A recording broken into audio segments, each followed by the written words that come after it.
дүйнөлүк тилге айландырыш үчүн анын үчүн биз мамлекет катары дүйнөлүк баягы аренада деп коебузбу, өзүбүздүн бийик ордубузду ээлешибиз керек.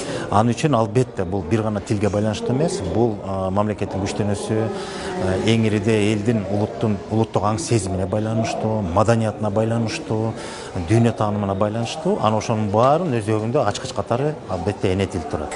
Демек, эгерде биз тилибиздин дүйнөлүк тил деңгээлине жеткизишибизди кааласак, анда биз жалпы жонунан мамлекеттик тил деген макамга толук маани берип туруп, ошо тилдин мамлекеттик тил макамына толук жооп бергидей деңгээлге алып чыгышыбыз керек. Анын үчүн эң ириде биздин эне тилибиз бир гана баягы ооз-эки сүйлөнүүдөгү куралдын тили катары гана эмес, бул жерде мамлекеттик бардык тармактарда, демек мыйзамдарда, юриспруденцияда, экономикада, чарбада, өндүрүштө, жада калса айыл чарбасында болобу, кайсы тармакта болбосун, бардык тармакта ошол тил өзүнүн ордун ээлеш керек. Анан ошонун баарын камсыздаш үчүн илимдин, билимдин тилине айланыш керек. Ошондо гана биз мамлекеттик тил өзүнүн толук макамына жеткенде гана биз мүмкүн кийинки баскычта анан эл аралык деңгээлде ошол тилибиздин камсыздалышына керектүү анан чараларды, аракеттерди көрөбүз.